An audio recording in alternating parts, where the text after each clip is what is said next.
Hi everybody, I'm your host Jada. I'm her co-host Wendy, and we are the Spicy Chicks. We're sweet chicks with spicy personalities link up.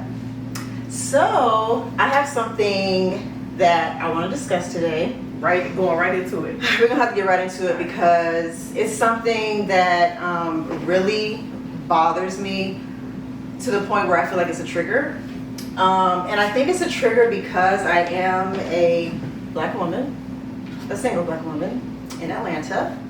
But not just specifically in Atlanta, just the fact that what I want to share today, I feel like is a campaign, like a smear campaign against African American women. So, let's just dive deep. I'm sure everybody's super familiar with her. There is a YouTuber that is very popular, and every now and then, you know, she gives motivational speeches and things like that. But recently she did a post about African American women. Well, she didn't really specify African American women, but I think that's what her audience is for. And she was just giving some affirmations and some tips on what African American women need to do in particular to obtain the type of man that they're interested in obtaining. And the reason why this triggered me is because, well, first let me let y'all hear it. Let me just play it real quick. I'm going to say, play it, run the clip. Because there's so many things, guys. Hopefully you guys can hear it. So I'm going to just play just a little bit. I'm not going to play a whole lot because I don't know like if we really should or not. So hopefully the volume is loud. List of things. You gotta be tall, you gotta be dark, you gotta be handsome, you gotta have pretty feet, you gotta be a family man, you gotta be financially stable, you gotta be rich, you gotta be successful, you gotta be all these things. And we didn't even have the things on that list. You gotta be a family man. Bitch, you ain't talked to your mama in 6 months, but you want him to be a family man. You gotta be financially stable. Your account is in the negative, ma'am. Overdraft fees. You gotta have a job. You don't need to go fill out some applications because you're still unemployed. You gotta have pretty teeth. You ain't seen a dentist in 6 years. You gotta have a six-pack to be in shape. You can't even walk up a flight of stairs without hugging and bumping. Get your life together. This whole list that he gotta be, you ain't even half the things on that list. So this is what I challenge you to do. So we can manifest love all 2021. Make that list of that perfect dream man that you got in your mind. Then, what I did, make a list of the type of woman he would need right by his side. You want him to be in shape, you need to get to the gym. Equally yoked, bitch.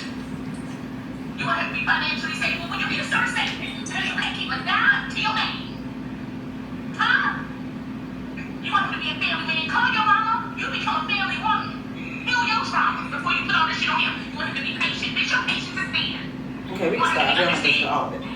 So, I'll tell you why, like, that video, and it's not just hers in particular. I don't want to single her out. It's been a couple of different platforms or just different people on platforms, social media platforms that have been addressing black women for a while on things that we need to do in order to obtain the type of man that we want. And it triggers me because a couple of things. One, why are the lessons for us, for black women? That's the first thing that popped up in my mind. Like, if it's not, what's that whack fake relationship guy that be on Instagram now? Kevin Samuels, his whack ass. He don't even have no degrees to be giving nobody no fucking relationship advice, but all of a sudden you're an expert. But I digress. Him, and there's a couple of other people that are not as famous as that man. And then this young lady, this YouTuber, she kind of just co-signed some things that she learned recently about manifesting love, because she really wants to be in love and all the other kind of things. And so she was reading some things from another author about being equally yoked, and if you want to obtain certain things in your partner, then you need to be that as well. And I'm not saying that is wrong. Right. I'm totally not saying that's wrong. I understand that. But I think the part that triggers me the most is that I am so tired, and I have been dating for a while because I'm older than you, but why is it that every time somebody decides to give some advice about what needs to be done in the black community to have a family unit, or find some love, it's always geared to the black woman, as if we are the fucked up ones that need to do all this fucking work to obtain somebody to complete us or choose us or make us their wife. I'm sorry, last time I checked, black women be on their shit. Mm-hmm. Who's the most educated person in the world? Right. A black woman. Mm-hmm. Who are boss bitches these days? Women. Yeah. Who out here with bodies? Black women killing it. Body, yaddy, yaddy, yaddy. Like, what are we doing? Like, why are there so many self-help, so many, I need to help you figure out, you got a journal, you need to do this. Listen, and I don't know if I'm biased because I live in Atlanta, and Atlanta got boss bitches all up and through here. Mm-hmm. I'm talking about from age 20 to 65. Women out here are on their shit. I'm not even just talking about finances. I'm talking about looks, You're right. education, finances, values, morals. Don't let the media make you think, oh, we got shake dancers and ass shakers out here, but that's not what it is. We got a lot of educated, professional black women out here that's killing it.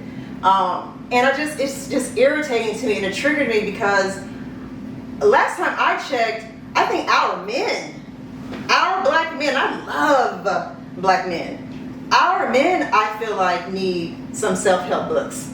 Our men need some cheat sheets on what to do to be a good person or be a good man to his queen. Mm-hmm. I think our men need some tips on how to redirect their energy. Like, it's a lot of things that men need help with, and not so much us. And it just irritates the fuck out of me because this is consistent. This has been going like consistently year after year after year after year. I can keep naming different podcasters, different YouTubers, different authors, different people in social media that have like influence, that feel like at any opportunity when someone needs to be told something or what they need to do, it's always geared towards us, women that look like us. And I'm sick of it. Like, I'm tired of it. I don't think that it's fair. And I'll even take it a step further. Personally, I feel like, and this is probably gonna piss a lot of people off, but personally, I feel like pastors do that too. Okay. And when I say that, I mean, I grew up in church, and for the longest, I could not understand when I got old enough. I could not understand why every time some of the pastors at some of the churches I was a member at, always had some type of lesson, some type of sermon on the women and what the women need to be doing. Y'all gotta do this. Y'all need to uphold your man. Y'all need, like, it was always, I felt that it was always geared towards women and what we need to do to keep the household down. And last time I checked, I thought the man was the head of the household. I thought he was supposed to be the one to protect, provide. Mm-hmm. The husband, you're abandoning your family.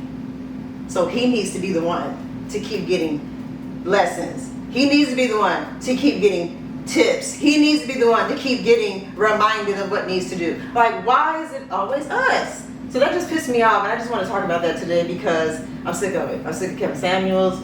I'm sick of her with that. I want her to stop. Everybody else that was reading in the comments co-sign that shit. Like, stop. We gotta stop that. I think we got it. Trust me when I tell you, we got it. We understand what we need to do to get, a partner that's comparable to us. But can somebody please? Because last time I checked, Steve Harvey was the last person that wrote a book to help a man, and men hated that book. Trashed that fucking book. And that was how many years ago? I don't know how long. Can somebody write something to help these men figure out how to, one, learn how to communicate, two, stop being so judgmental as far as physicality goes, because y'all out here looking like, I don't know what, but these women out here bad, but y'all got high expectations. Are y'all kidding me? We need to talk about some men that have potential but never reach the potential. Can we talk about all that? Because our men out here are struggling. Black community is struggling when it comes to our men, because our men are not at home like everybody else. Not as much. Fatherhood, not as much. And I know some good fathers out there that are black, but if we're going to be 1,000, we all know that the black community has the lesser of the fathers in the household than any other community. So can we get some self-help on that? And I'm like, that shit just really irritated me. I want to talk about that today. Do you feel like her video is a direct target at black women, or do you feel like because she's black, she feels like black women will feel her, and her audience is predominantly black because she's black? So I don't want to take her video as she's just specifically saying things to address black women, and look at it like, hey, maybe her audience is black. So we're her black listeners. The people that she's targeting is black, so maybe it feels like she's specifically talking to black women. I feel like she's talking to black women. Yeah, I do. I feel like she's talking to black women because that's her audience, that's her demographic. I'm sure she has other cultures, but that is her demographic. That's who she prides herself on, to being a strong, successful, intelligent, black, spiritual woman. So I feel like she was talking to us. And I'm gonna tell you another reason why I feel like, not just her, because I don't want to single her out. I'm talking about all these people that's been giving advice to us. I feel like they specifically talk to black women because, let me tell you something. If we're going to be 1,000, we can look at some celebrities or just some well-known Caucasian ladies that did not have to meet the standards that their husbands were, and they still got wifed. They didn't have to have education. They didn't have to have the best body. They didn't have to have good credit scores. They didn't have to have all these lists of things to be accepted. That man just chose her because she was who the fuck she was. She showed them who she was. She was genuine, and he either liked her or he didn't. Point blank, period. She didn't need to meet all these requirements, as if we black women always got to meet all these fucking requirements down the list. But others do not, and I see it every day. I see it every day. We can talk about. There was a reality show. It was a girl on a reality show. I don't want to name the show. It was one of the housewives. This lady had been dating a married man for like 10-something years. She was dating a married man? Dating a married man for like 10-something years, okay? He was like a millionaire though. He took really good care of her. She made it very known that she was the mistress and didn't have a problem with it. Did that for a while. She was able to not have to work. She even had kids when he met her. Even had kids. She already had like 2 kids when this man met her. He still decided, you know, I want to take care of you and do this and that and the other. Y'all, even after she decided to stop messing with the married man, the man that she ended up marrying in real life knew about her past. Okay. Knew that she was a mistress. Knew that she had kids prior to him. Knew that she had stopped working and was being taken care of, and he still married her. He didn't care about her meeting all the requirements. He didn't care that she didn't meet the same tax bracket as him. Did not matter. And I think there are strong lines of double standards when it comes to women of color versus other women. We have to do so many things to be good enough to be chosen, but others do not. And I think that's whack. I think that's fucking whack. Yeah. I agree with that. Do you think some of it stems is like this generational thing? Because let's just take my parents, who are still married, have been married my entire life. I don't feel like my dad ever had this list of things that my mom had to meet, and my mom has never, verbalized any list of things that he had to meet. They liked each other, they fell in love, and that's it. That was the story. That's it. Now, our generation, unfortunately, we have made it so much more complicated, but I'm sure it comes with a certain set of traumas. Not just the traumas that men have inflicted on women, but traumas that women have inflicted on men as well. Because I'm not going to say that we perfect, because there's some shitty women out here as well that do shitty things to men as well, that traumatize men. Sometimes women traumatize good men, and then now they're shitty men to somebody else, and vice versa. So do you think some of it is generational? Now we're in this generation where love is just all fucked up. So now everybody's thinking like, hey, I need to be this, or I need to be that, or I'm coming to the table with this, or I'm coming to the table with that, before we can even take a person seriously. Yeah, I definitely feel like nowadays, I don't know what love means to anybody these days. I think it's different. I believe a lot of people do not trust this thing to be a marriage anymore. They don't believe in it. I hear so many people talk about it's just a piece of paper. So a lot of people get married for things outside of love now, more so like security, finances. And I'm not just talking about women, men do it too. So yeah, I mean, I'm sure that plays a role, but I don't care. The bottom line is, I don't give a fuck. Because we still don't hear people going on social media platforms bashing men about what they need to do in order to get a woman, or to get a good woman. I still don't see that. So I don't see that. I mean, I guess it depends on who we follow as well, because I'm not going to say that there aren't men out here that set positive examples for men. I guess we just might not see it because maybe me personally, I follow more female influencers than I do men because they're speaking to me and things that I can relate with. I may not follow a male influencer about life, love, and marriage because I'm not a man. I don't need to listen to that type of advice. However, there's a young lady that I went to school with. I know her as Cassie, but she's, I guess, kind of renamed herself as Dana Chanel. She's on Instagram. You probably follow her as well, but she has like a mobile app, like a Taste of God, this, that, and the third. But her husband gets these men together, and I only follow him because I follow her. He gives very good, solid information where he tells these men, this is what y'all are doing, because he uplifts his marriage and puts it on a absolute pedestal. They put God at the very center of their relationship, and he gives a lot of sound advice to men. The same, like how she's addressing women, y'all need to do this. He addresses the men like, hey, this is what y'all need to do, or this is why y'all are messing up. This is why you can't find a wife. This is why you can't do X, Y, and Z. So, and I just happen to follow him solely. So there might be some male influencers out there. I just don't follow them specifically, but I can think of him off the top of my head. I don't know who does get these men together. I don't know nobody getting men together. All I see is people co-signing foolishness that men do.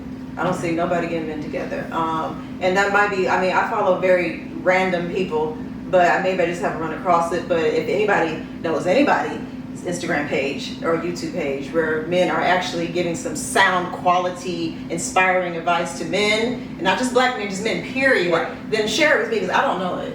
I haven't seen it.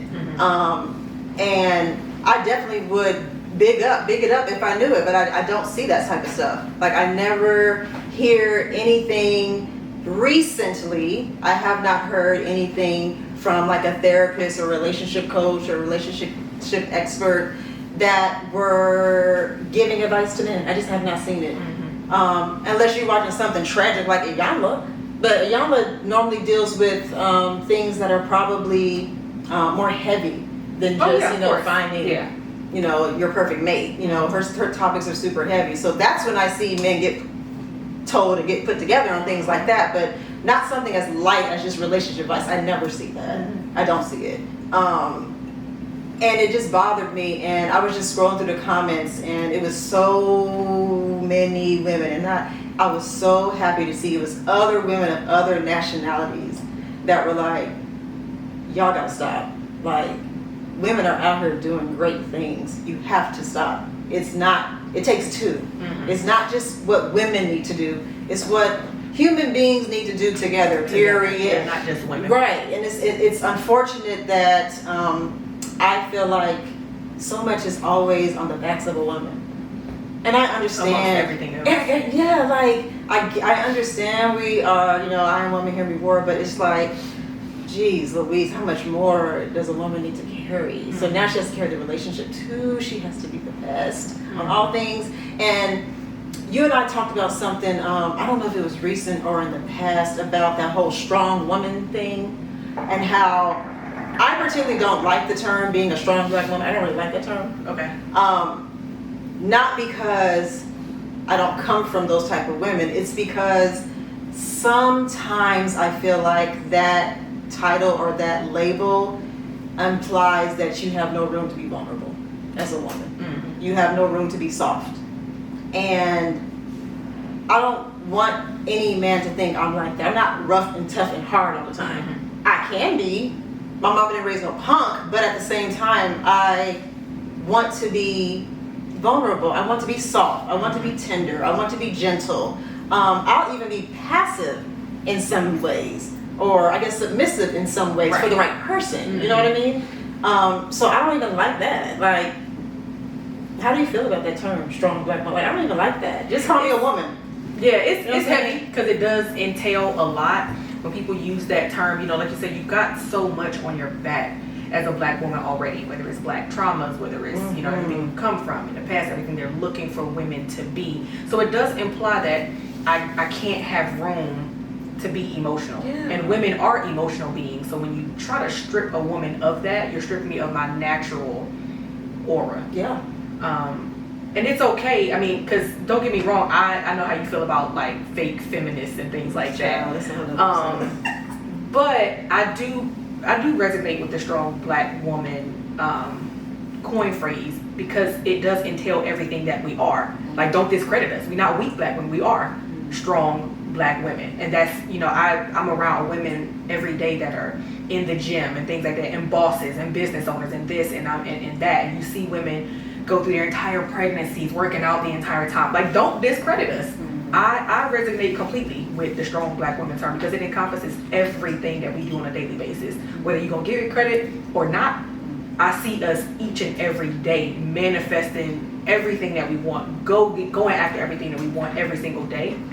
So, I mean, I'm perfectly fine with it. I just do know there is that slight slant that in being so strong, don't make it seem like I can't have room for my emotions, and to be a woman and do things that women do, such as cry, such as shed tears, such as, you know, need you to be there for me if I need to vent or whatever. Like, don't discredit that part as well. Yeah. And I don't know, I guess I don't like it. So don't call me no strong black woman. Just call me a woman. Just say you're a woman. Thank you. I know I'm strong. We have bodies to give birth. We know we're strong. I don't need you to emphasize that I'm strong. We can give birth. Y'all can't. So I don't need that extra sauce.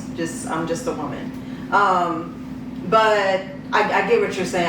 It was a lot of opposing comments when I was asking my friends about it. You know, it was kind of half and half. You know, some of my friends really loved that title, and they were like, please, every day, all day, call me a black strong woman, a black queen, you know. And it was funny because I have friends that said they don't like when men call them queen. When they're out in public and somebody might open the door for you and be like, here you go, queen. Like, I had a friend that said she hates that. Really? Why? She said, because you don't even know me and you calling me a queen. Like, I was like, but do you, I couldn't understand. Yeah, like, do you understand why he's calling you a queen? She was like, yeah, but I don't go around calling every man a king because he's not. And I was like,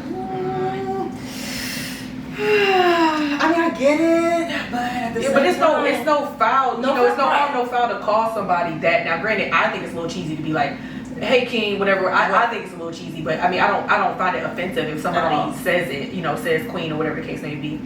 I kind of like that it is trending in the black community, because there are too many people that don't look at black women as queens. So, especially black men, there aren't enough black men recognizing that there are queens right in their community, because y'all quick to call the Latinos, the Puerto Ricans, the Dominicans queens, but it's not enough of that language in the black community. So if I hear a brother call me a queen, thank you appreciate it. You recognize it when you see it. You see me. Exactly. So they see it, so I don't find it offensive at all. I mean, I'm absolutely cool. I was just shocked. I was shocked when I was like, for real? That's the first time I've heard that narrative. She was like, no, man, you can miss me on that one. I thought that was really interesting. But yeah, I wanted to talk about that a little bit because it just really irritated me. I just have a major problem with it, almost to the point where like I want to like probably write like a book or something about just relationships between the black man and the black woman. Because there is something different about a black man and a black woman. It is something. I don't know how to like really explain it, but it is a different it's a different type of connection when a king and a queen get together. It is a different connection. So that was that. And then like it was weird also because in the midst of me kind of researching what the young lady was saying in the video, and then I kind of went and watched some of Kevin Samuel's videos. Okay. Kevin Samuels, that's his name. Okay. She looks so disgusted. I'm sorry, our editor's like, have you watched any of these? I don't really follow him too closely. I see a couple of the things that he posts, but I try not to get into. I mean, it's hard. Opinions are like assholes. Yes. Everybody has one, so it's cool to listen to everybody's opinion, but I try not to get too. It's hard to watch sometimes. Yeah. His are a little rough and hard to watch. I'll be honest, I really kind of just click on his stuff to read the comments. I don't really even watch most of the videos. I'll probably watch like 10 minutes. Right. Because I mean, I can't stomach too much of it. Because I think that although he is trying to give them information that they ask for. But these women are calling into his show. It's not like he's just volunteering. Right. They are calling Right. to ask for his opinion. So I'll give him that. But I think that his delivery is very off-putting. I think he is slightly disrespectful. Okay. And I'm gonna have to check some of his stuff out. Y'all don't make me want to go look at some of this man stuff. girl, and some of it I think may come from a misogynistic place a little bit. Okay. And I'm just really curious to know like his background, because I didn't look into his background because I'm so disgusted with how he speaks to some women that I haven't even researched his background to see, is he married? Does he? Okay, she said no, he's not married. Well. Okay. See what what is happening here? Yeah, his And opinion agree. could come from those His places. experiences. Yes, his experiences. His experiences. And that happens. A lot of people's opinions are a direct result of their experiences and their Absolutely. upbringings and things like that. So sometimes that's why I don't try to get into opinions, because it stems from all these different places. So although your opinion, I mean, it may or may not be valid, but I mean, it's valid because you're allowed to have You're allowed to you're have allowed one. to have one. But just understand why your opinion may be different because of your experiences or your upbringing or whatever the case Yeah. may be. Yeah. Oh yeah. I need you to watch some of those things. But just prepare yourself before. Okay. It's a little rough. It can And I be try to a look at the little comments because the comments allow me to feel like a human. That there are some people that do feel like I you, feel, right. and there's some people that I'm like, you probably raggedy because I can tell by your comment that you side with him or whatever. So I'm gonna have to look at it. You're definitely gonna have to look at it. You're gonna be quite entertained. I will tell you that. You may be a little offended Okay. sometimes, depending on who he's talking to, because he has a tendency to really hanker down on women's looks, and that being the main reason why they can't get A, B, or C. When he is talking to a woman. But you know, to be fair, I haven't watched any of his clips where he's talking to men, because I've heard some people say he's had a couple of men call into the show for advice too. So I'm curious to see if he's that hardcore with his truths. I'm gonna use this lightly. His truth serum. If he's that hardcore with them as he is with the women. Okay. So I'm really curious to see this. So I'll take some time to stomach his videos again.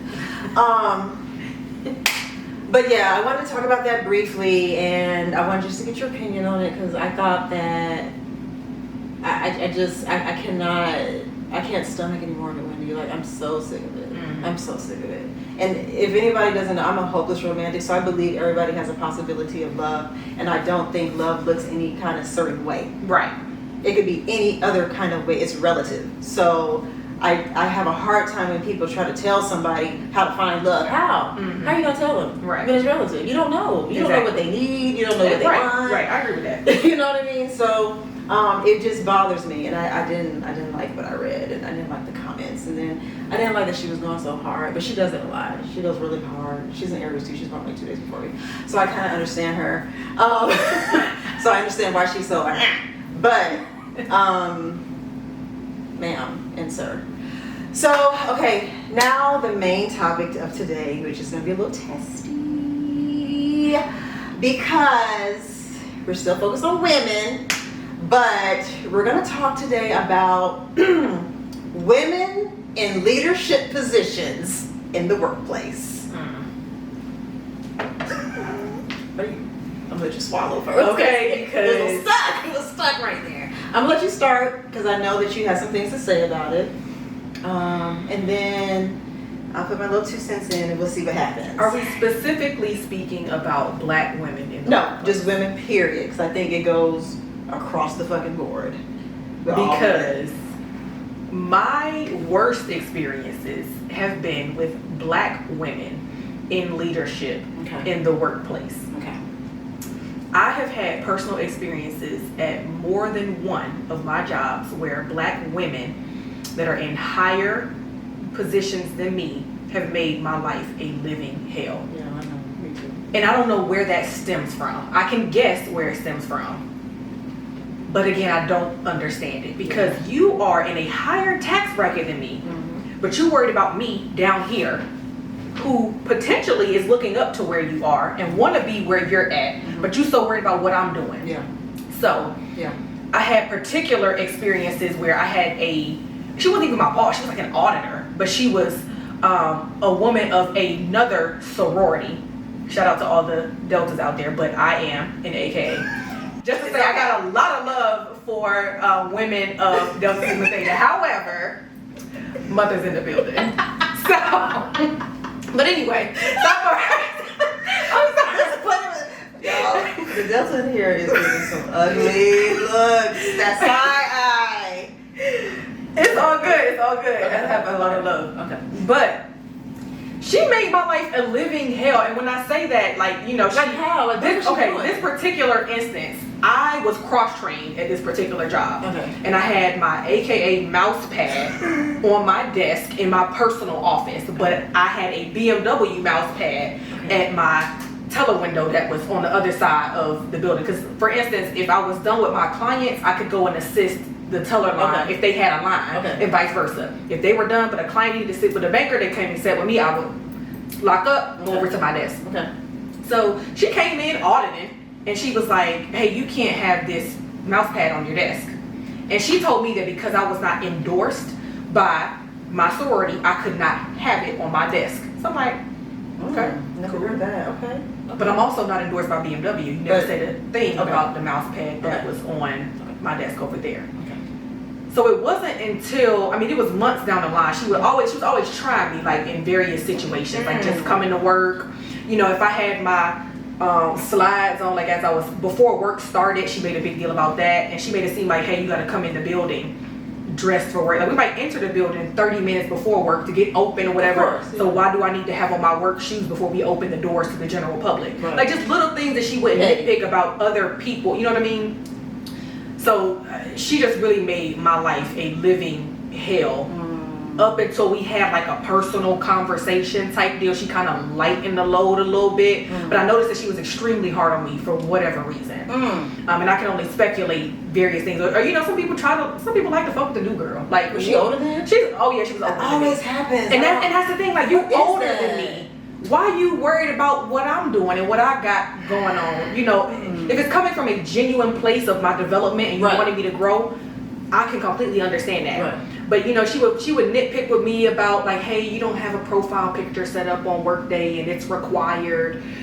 But there's so many other people that don't have pictures on Workday. Like, just little, they call the office and ask to speak to my manager about me. Like, just little stuff. Like, I got wrote up from work on my last day. I was transferring to Atlanta. And you wait till the last day to write me up and I'm leaving. Like, just little petty stuff. Like, and at that point I was like, you know what? It's personal. I'm out the door. What is You know it, what I'm though? saying? Just personal things.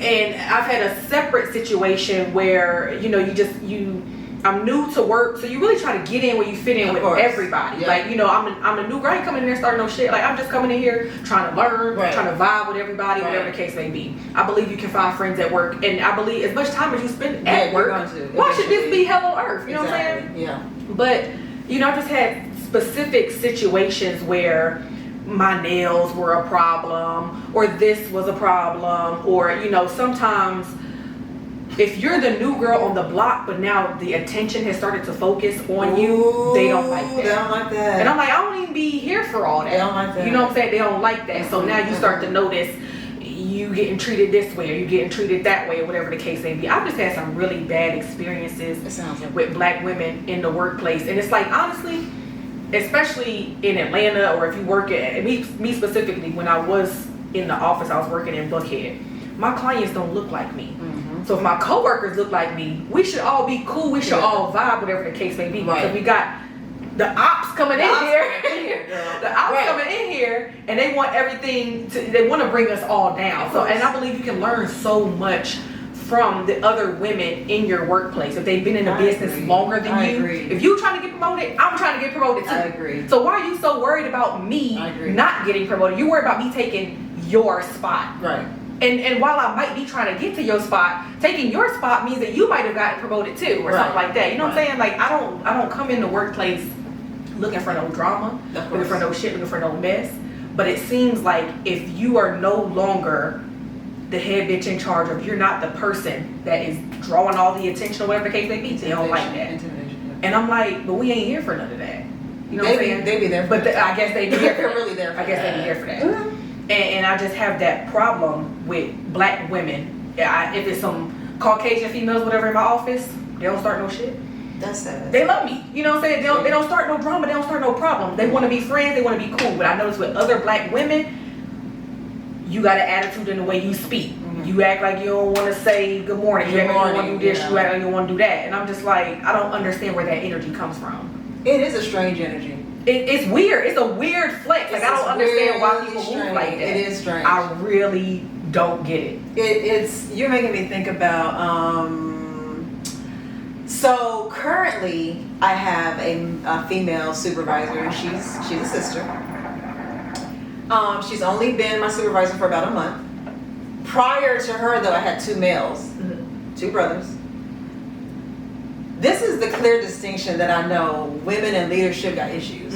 Because I'm about to give y'all a clear example. My first boss, about 34, 35-year-old brother, married, children. I told him that during the pandemic, I developed anxiety. He said, I feel you, Jada. That's a real issue. I'm not asking you no more questions. Go ahead and get your doctor paperwork done. Present it to me. I'll give it to Human Resources. Done with it. It's none of my business. If you need to take off for certain days, as long as it's covered, we good. Right. Done, right? No question. Like you're supposed to be at work, right? He ended up getting promoted. I got another brother, right? He comes in. Now, anytime you have any medical history, you're supposed to let the next supervisor know. Sure. He did just that. He sent it on to the next dude. Okay. Next dude was like, hey Jada, next time we have a one-on-one, I need to talk to you about, your paperwork. Okay. He said the same thing. Oh, let me see. Okay, boom, boom. I don't need to know no details, HIPAA violation. Just let me know when you're gonna be out, boom, boom. Here we go with Auntie. Auntie been in the position for a month. A month. Mind you, I've been working here for 7 years, Gotcha. ma'am. Here go Auntie. The very first meeting. Hey, I just want to talk to you about, some things in your file. I was just sitting there quiet. I said, okay. Sitting there in the Zoom call. Okay. Head cocked to the side. Just wait. So she says, so I noticed that you have a couple of days that you have scheduled off coming up in the future. And they're quite frequent. They're back to back. So I'm just sitting there listening like, they sure are. And she was like, so what's going on with that? I said, what do you mean? Well, I like I said, I noticed you have a lot of days. So what's going on with that? I said, I have days off. What do you mean? Check my record. So she was like, are they all doctor's appointments or some of them non-doctor's appointments? That's none of your business. I was like, ma'am, I don't think that it really matters, especially if I have the paperwork Right. and I have the time off. So I don't feel comfortable telling you But you be in the face. what I'm going or when I'm taking off and what for. I said it has been approved. It was sent to you because I know the protocol. Once it's approved by Cigna, it's sent. A copy is sent to you. After that, there's That's nothing it. else Don't to need to be no discuss. conversation. This woman says, oh, okay. So it's a health issue you have going on? See. Ma'am. Yeah. So I'm just sitting here and she's talking, y'all. She's talking. She's giving this long spiel about, I'm not trying to get in your business, but ma'am, you are. I'm not trying to get in your business. But you are. That's what people say right before they get in my business. Right before your business. I just want to make sure everything's clear. I'm new and I want to make sure I'm handling everybody's paperwork the correct way. Ma'am, if you wanted to make sure that you were handling my paperwork the correct way, you would have done exactly what the two prior supervisors did to you. They handed it off and you kept it moving. So, y'all, because of her fascination or fixation with me and my PTO and my time off, y'all, but I promise y'all, it's only been a month. I've only been off twice. Each time she has called me on my day off. And that's the problem. You don't Why call are my you off day. calling me? You're not even supposed to call on your off day. On your off day. Why are you calling me on my day off? Ma'am, it is signed, sealed, delivered, approved. If you don't get your fingers off that dial and start calling my phone. Right. One issue. Prior to that, I had a woman supervisor when I was a teacher. She wasn't a sister, she was a white lady though. And it was the worst experience of my life. And it had nothing to do with racism. It was just a mere fact that I was a young woman in her building. And she just wasn't really comfortable with the young women in her building that were educated. And Yeah, they don't like that. And when I came in, I had only been teaching like 4 years, but I had already, no, 6. I had already become teacher of the year. I had already started working on my master's. I had already been department chair. There was so many different accolades I had built up. I don't like it. And I don't think she They don't liked like it. that. She did not like it, and I couldn't figure out why, because at the time I wanted to be in leadership and education. I wanted to be a principal. So because she had been in the system so long, I'm thinking, great, I'm now with the principal who's going to be able to mold me and guide me and show me the works. She's a woman, all that. No, ma'am. That woman rode me like a fucking bull. Like every single evaluation in my classroom, she nitpicked everything. Every day I took off, she nitpicked what type of substitute I had. Outfits, she didn't like the type of shoes or slacks I wore to work. Right. I don't like how you're teaching that to the students. I don't like the times that you're having parent-teacher. It was just any and everything. And it just gave me such a bad taste of women in leadership. And there's so many prior to her.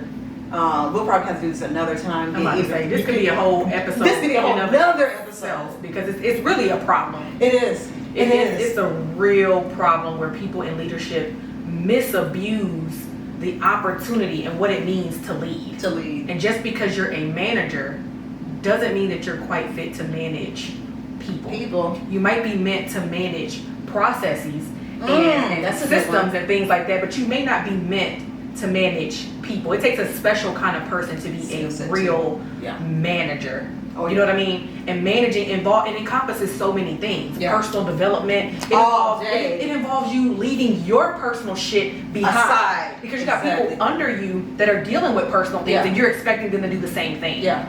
So with that being said, you need to come to the door with your shit behind you and know how to lead without your emotions involved. Without whatever you got going on, without whatever your boss is telling you. Don't bring that down to your team. Don't bring that energy up in here. You need to know how to really manage, lead, personal develop people and move them in the right direction.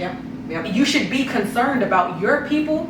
You're only as strong as your weakest person. So if I got a team, I got a straggler, I'm just as weak as my straggler. Right. I need to be able to move. When my whole team wins, I win. It makes me look good. And I'm like, if my team is that's the winning. whole goal. That's the whole goal. goal. So you fighting within the house. That doesn't make sense. Make any sense. Like, it's just dumb. And I just, we gonna have to come back on this one. Because that could be a whole nother we got episode. so many other things. It runs deep. I felt it. I saw your cheeks get red. I don't be here for all that. Like, you know what I mean? Like, it's too much. It's too much. But we'll touch on this again. Okay, guys, it was so happy and we had such a good time doing this. I missed doing these podcasts. We've been gone for about 2 weeks. But we're happy to be back. So we look forward to more episodes. Make sure you guys like, subscribe, leave comments. Follow us on Instagram, Spicy Chicks. I'm Jada_Kiss01. I'm the Pretty Hustler, DA. Pretty Hustler. That DA get me every time. I'm telling you. The, not the. DA. Duh. I'm from Atlanta. Okay. Okay, guys, we'll see you next week. Bye.